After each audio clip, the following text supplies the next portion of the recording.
আরেকটা গুরুত্বপূর্ণ মাসালা হলো, আমাদের দেশের মধ্যে সবচেয়ে বেশি যে বিষয়টা দেখা যায় অনেক ক্ষেত্রে, পরিবারের মধ্যে যদি বাবা মা বেঁচে থাকে, 5 ভাই 7 ভাই থাকে, তখন আমরা কি করি, একটা গরু নিয়ে আসি। একটা গরু এনে বাবার পক্ষ থেকে আমরা কুরবানিটা দিয়ে দিই। যদি বাবা বেঁচে আছে, এখন আমরা বাইরে বাইরে আলাদা কুরবানি করার দরকার নেই।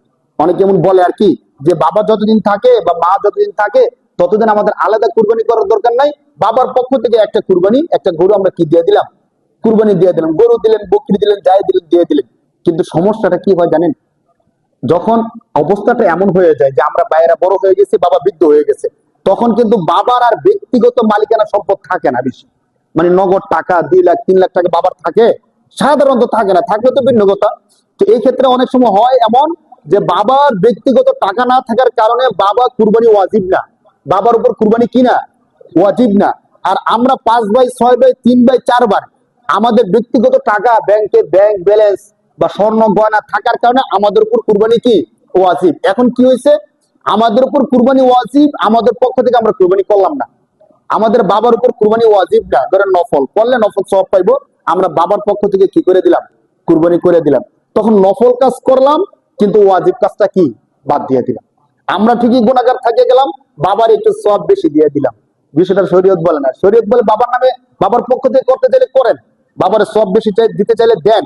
বাকি বাবার পক্ষ থেকে একটা শরীক নেন, আর আপনাদের যাদের সমর্থ আছে, যাদের উপর কুরবানি ওয়াজিব, প্রত্যেকে একটা একটা নামে দেন। তাহলে আমরা এই মাসলা থেকে কি বুঝলাম, যদি এমন হয় আমাদের পরিবারের মধ্যে আমরা প্রথমে দেখব যে আমার কাছে এমন সম্পদ আছে কিনা, যেই সম্পদের কারণে আমার উপর কুরবানি কি হয়, ওয়াজিব হয়।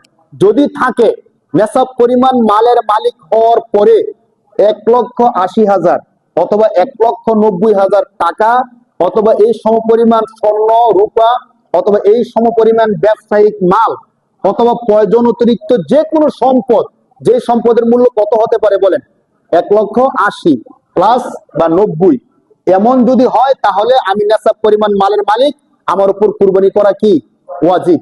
যদি ব্যাংকের মধ্যে আমার এমন সম্পদ থাকে যা 2 লক্ষ টাকা সমান হবে, অথবা আমার স্বর্ণ গয়না থাকে যা 2 লক্ষ টাকার কাছাকাছি, অথবা আমার ঘরে অতিরিক্ত এমন সম্পদ আছে যে সম্পদের মূল্য কত, নগদ টাকা থাকতে হবে শর্ত না, কিন্তু যা 2 লক্ষ টাকার কাছাকাছি হয়, আমার উপর ব্যক্তিগতভাবে কুরবানি ওয়াজিব। আমি যদি কুরবানি না করি, তাহলে আমি আল্লাহর কাছে গুনাহগার হিসেবে পরিচিত হয়ে যাব। এই জন্য যদি আমাদের পরিবারে এমন হয় আমরা 4-5 ভাই একসাথে গরু কুরবানি দেই, তাহলে একটা গরু আনার পরে একটা গরু তো 7টা ভাগ নেওয়া যায়। কটা ভাগ নেওয়া যায় বলেন? তো প্রত্যেক ভাইয়ের নামে আলাদা আলাদা একটা ভাগ নিব। আর যদি আরো বাকি থাকে, তখন বাবার পক্ষ থেকে, ধরুন আমরা 4 ভাই, 4 ভাইয়ের নামে 4টা ভাগ, আর বাকি আছে কয়টা, 3টা। তো বাবার পক্ষ থেকে একটা ভাগ, তাহলে হলো 5টা। মার পক্ষ থেকে একটা ভাগ, হলো 6টা।